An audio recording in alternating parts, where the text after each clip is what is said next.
This is Heliox, where evidence meets empathy. Independent, moderated, timely, deep, gentle, clinical, global, and community conversations about things that matter.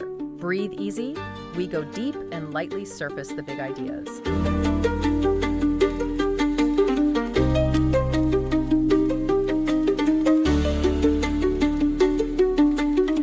Welcome back to the Deep Dive. Today, we're doing something a bit different. We're opening up your source material, not just to inform you, but hopefully to mobilize you. Yeah, we're looking at a really critical kind of high-stakes decision happening right now with the Canadian National Building Code, the NBC 2025 cycle. Exactly. And this is one of those rare moments where, solid data meets policy directly.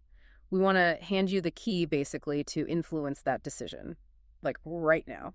And it really is immediate. This isn't abstract. There's a genuine deadline looming for providing feedback on mandating modern clean air standards. Mm-hmm. That window to talk to the National Research Council, the NRC, and the Codes Canada team, it's closing really fast. Okay, so let's put that date out there right away. The final urgent date you absolutely need to know is November 12, 2025. That's it. That is the last real chance to push for including HOHAE Standard 241 before things get locked in for the next phase. Be sure and send your feedback before November 12, 2025.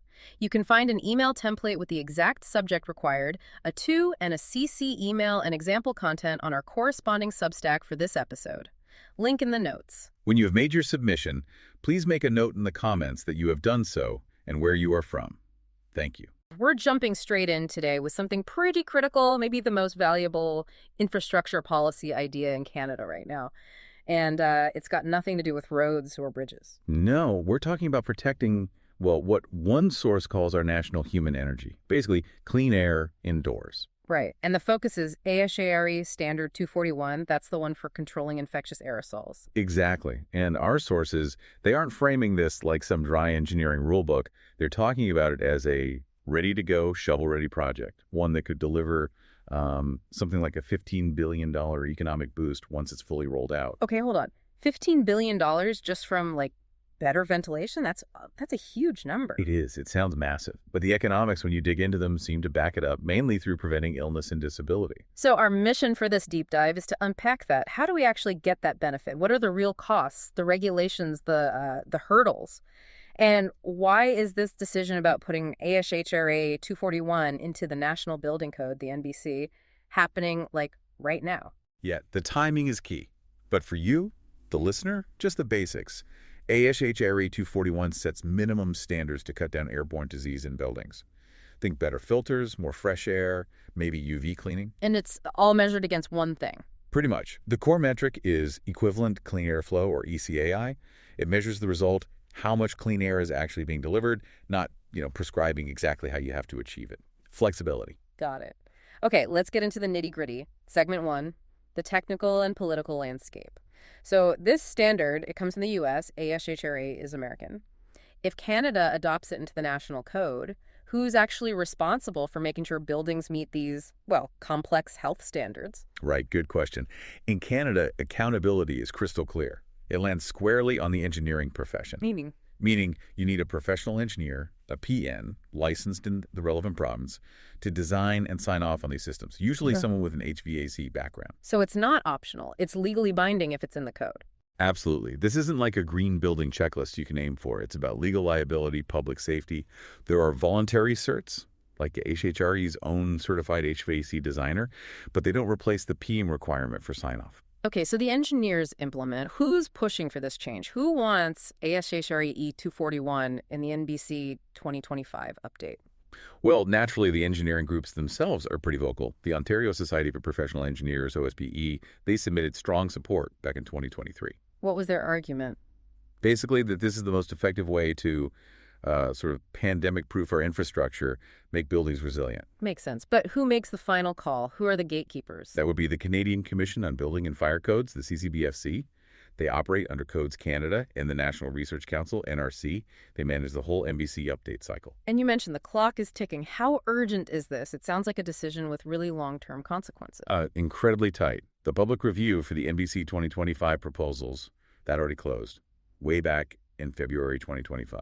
So we're past the public input stage. Yeah, we're now in the final deliberation phase. The actual vote by the overarching body, the Canadian Board for Harmonized Construction Codes, or CBHCC, that's scheduled for Q1 2026. Q1 2026. So we're talking less than, what, 90 days? Pretty much. Less than 3 months until this is potentially locked in or potentially missed for this code cycle. It's very close. Wow. Okay. If the vote does go through, what are the key technical things buildings would actually need to do? Top three. Okay. First, meet those ECAI targets, the equivalent clean airflow rates. They vary a lot depending on the space, anywhere from 30 up to maybe 100 liters per second per person Yeah. for credit spot. Right. Risk-based. What else? Second, filtration. Yeah. Mandates high-efficiency final filters, Mm. specifically MRVA 13 or better. That A means it's tested under tougher conditions. Almer VA13. Okay. And the third? The third is maybe the most dynamic part. It's the infection risk management mode, or IRM. IRMM. That sounds important. What exactly is it? It's basically a requirement that the building systems must be able to ramp up during high-risk periods. Like a surge capacity. Exactly. Think increased ventilation, running UV systems harder, maybe switching to even higher filtration if designed for it. It ensures the building can actively respond when there's, more virus circulating locally, not just chug along at minimum levels all year. Okay, that makes sense. It's adaptive. Let's shift gears now to why this is supposedly so necessary economically. Segment 2. So the argument is this standard prevents huge costs down the line. We're not just talking fewer colds, are we? We're talking about something bigger, something damaging the Canadian workforce. What are the sources saying about long COVID's impact right now? The data is pretty sobering. A big systematic review looking globally found the average prevalence of long COVID is about 36% among people who definitely had COVID. 36%, that's more than 1 in 3. Yeah. And it gets worse. If someone was hospitalized with COVID, that rate jumps to 44%. And maybe the most concerning part, for nearly half of those cases, the symptoms last longer than a full year. A year or more. What kind of symptoms are we talking about that actually hit the economy? Well, the kind that really impact productivity, especially in, office jobs or service roles. Severe fatigue is a big one, reported in about 20% of long COVID cases. Neurological issues, around 16%. Brain fog. Exactly. That chronic cognitive impairment, the really debilitating brain fog, is recognized in estimates range from 37% to 40% of long COVID cases. You just can't run a modern economy effectively with that level of impairment widespread. And we're seeing this impact in essential services already. Absolutely. You look at healthcare, for example. Studies aligned with groups like the British Medical Association suggest up to 30% of doctors who got symptomatic COVID either cut back their hours significantly or stopped practicing altogether because of ongoing health issues or disability. 30% of doctors. Yeah. I mean, think about Canada's healthcare spending. It's already huge, like $330 billion a year, 12% of GDP.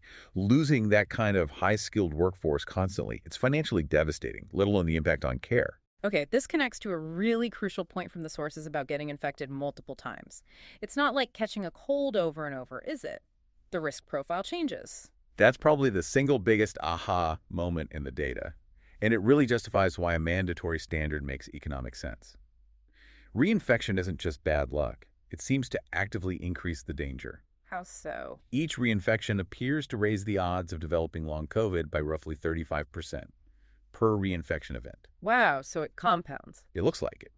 The damage seems cumulative, or at least the risk escalates non-linearly. It's not just resetting the clock each time you get sick. And with new variants constantly popping up, this risk isn't just seasonal anymore. Precisely. You see variants like MB.1.8.1 mentioned showing 40-50% immune evasion. That means the threat isn't limited to winter. It's why that infection risk management mode, the IRMM, is so important. You might need that ramped up protection for, say, 30 or 40 weeks a year, not just during a traditional flu season. Okay, so the health burden is clear, the risk escalates. Now, the financial bombshell.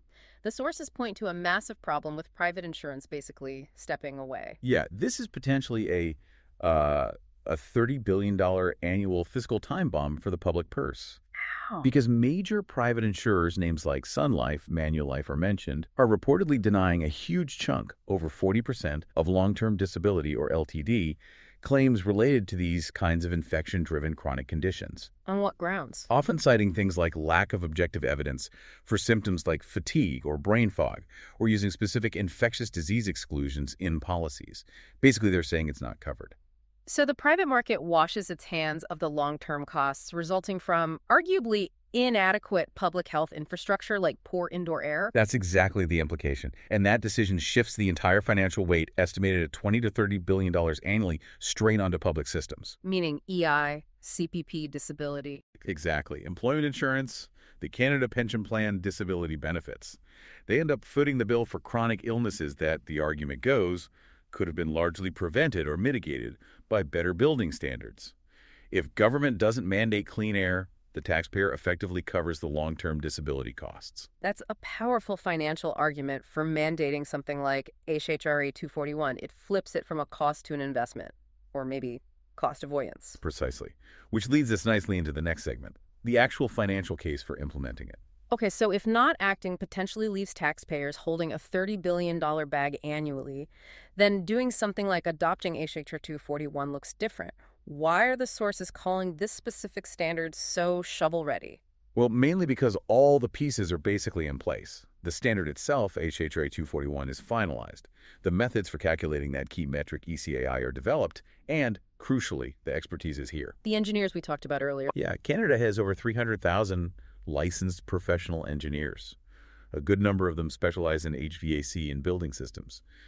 We don't need, years of fundamental research and development. So funding could be deployed quickly. That's the argument. The federal government could theoretically launch pilot programs, maybe starting with $500 million or so, using existing infrastructure funding streams. Things like the Greener Homes Initiative or General Infrastructure Canada funds could potentially be adapted. All right, let's talk payoff. If Canada does put this into the National Building Code, what's the projected return on that investment? Big picture numbers. The overall benefit cost ratio, or BCR, is estimated pretty conservatively at 20 to 1 initially. $20 back for every dollar spent. That's the projection. And for really high priority places like hospitals or long-term care, the payback period is calculated to be incredibly fast, less than 6 months. Wow, and the total economic impact. You mentioned $15 billion earlier. Yeah. Right. That's the estimated annual net gain once the standard is fully phased in across the country. But even in year one, the projection is a $3.1 billion net economic gain. Okay, $3.1 billion in year one. That still feels big. How do they get to that number? Can we trust it? Well, it's based on a couple of things. First, the direct savings from better health outcomes. Like Avoided hospital visits, fewer people developing disabling long COVID, and reducing that workforce attrition we talked about, especially doctors and nurses leaving the profession. That direct saving is estimated at about $2.85 billion initially. Okay, $2.85 billion in direct health savings. Where does the rest of the $3.1 billion come from? That comes from applying a GDP multiplier. A multiplier. Explain that. It's a standard economic tool. Statistics Canada uses these input-output models. For money invested specifically in construction and health services, the multiplier is around 1.8x. So the $2.85 billion in health savings gets multiplied by 1.8. Roughly, yeah. It accounts for the ripple effect the money spent on materials, labor, services. It circulates through the economy. Plus, separate from that multiplier effect, the actual retrofit work itself is projected to create jobs immediately. How many jobs? The estimate is around 17,500 jobs right off the bat in HVAC manufacturing, installation, engineering, consulting, that sort of thing. So to get the best bang for the buck quickly, where should policy focus first? Where's the highest ROI? Prioritization is definitely key for demonstrating success. Healthcare settings, unsurprisingly, show the highest potential return. We're talking BCRs of maybe 30 to 1, up to 45 to 1. Why so high there? Mostly due to the vulnerability of the people in hospitals and care homes. Preventing outbreaks there has huge immediate benefits. After healthcare, schools are a major target. What's the ROI for schools? Still very strong, estimated between 6 to 1 and 12 to 1. A big part of that is just cutting down student absenteeism. Fewer sick days for kids. Right. Estimates suggest it could cut absenteeism by 10 to 15%. And that has a knock-on effect. Parents don't have to miss work as often. It boosts overall economic productivity. And this isn't just an Ontario or Central Canada thing, right? The economic benefits are spread out. Yeah, the sources specifically break down some regional impacts. Quebec, for instance, has a strong green manufacturing base, partly through CEDQ initiatives. It's projected to gain about 4,100 jobs and maybe $2.4 billion in GDP related to producing the needed equipment. And out west. Western Canada, BC, and Alberta combined is projected to see around 9,300 jobs and $3.4 billion in GDP impact, especially if they're targeted for early pilot projects in schools and clinics. So, yeah, the benefits seem pretty widely distributed. Okay, massive economic case. Clear health benefits, jobs across the country, workforce ready. How does this stack up internationally? Are other countries doing this? Segment 4, global leadership. Well, this is where Canada has a really interesting opportunity. ASHRE 241 is a code-enforceable whole building standard specifically for infectious aerosols. It's pretty unique globally right now. Really? What are other places doing? Most other countries or regions are still relying on guidelines, recommendations, things that aren't legally mandatory in the building code itself. That's a huge difference in terms of actual implementation and accountability. So who is moving towards mandating something like 241? The clear frontrunner mentioned is Dubai. Apparently, they've already mandated ASHRE 241 citywide, with enforcement set to begin in July 2025.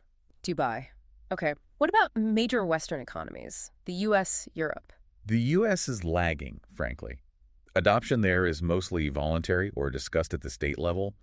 Maybe only 3 states seriously considering making it mandatory. It's definitely not a federal requirement. And the EU or UK? Similar situation. They tend to rely on standards bodies issuing guidance, but it's generally not woven into the mandatory building regulations in the same comprehensive way that 241 is designed for. Okay, so if that CBHCC vote in Q1 2026 goes yes, and ASHRA 241 gets integrated into the National Building Code, what does that actually mean on the world stage? It would be huge. It would instantly make Canada the first G7 nation to mandate this level of protection against airborne disease transmission across, a wide range of buildings covered by the national code. First in the G7, ahead of the US, UK, Germany, France. Exactly. We'd leapfrog ahead of the US, the UK, the entire EU in terms of setting a national standard for health resilience in the built environment. It's a genuine global leadership position on offer. Okay, let's try to sum this up then. Integrating ASHRA 241 into the NBC isn't just some technical update for engineers. The argument is it's urgent economic policy. Yeah, high return economic policy. It potentially prevents that massive $30 billion annual hit to public finances caused by long COVID disabilities that private insurance seems unwilling to cover anymore. And the standard is developed, the engineers are ready, the potential ROI is massive, job creation is built in. And importantly, for everyone listening, This is still a proposal. It's not a done deal. That final vote for the NDC 2025 is just weeks away, Q1 2026. This decision really could shape Canadian buildings, health, and the economy for decades. Right. So given all that the overwhelming economic case presented in these sources, the potential for job creation, the massive savings, the fact that private insurance has created this coverage vacuum, it seems like a logical step. Which brings us to the final provocative thought for you, the listener. What unexpected roadblocks might actually emerge in these last critical 90 days? If the economic and health arguments are so strong, what kind of political inertia or maybe specific industry opposition could possibly derail this and stop Canada from becoming that global leader in clean indoor air? That's the key question, isn't it? Because the opposition, if it comes, probably won't be based on the evidence we've discussed. It might come from sectors worried about upfront costs or maybe just resistance to change itself, even if the long-term numbers point towards a huge net benefit for the country. Deferring costs often wins in the short term, even if the public pays more later. That $30 billion deferred cost landing on the taxpayer, definitely something to think about. Thanks for joining us for this deep dive. Thanks for listening today. 4 recurring narratives underlie every episode: boundary dissolution, adaptive complexity, embodied knowledge, and quantum-like uncertainty. These aren't just philosophical musings, but frameworks for understanding our modern world. We hope you continue exploring our other podcasts, responding to the content, and checking out our related articles at helioxpodcast.substack.com.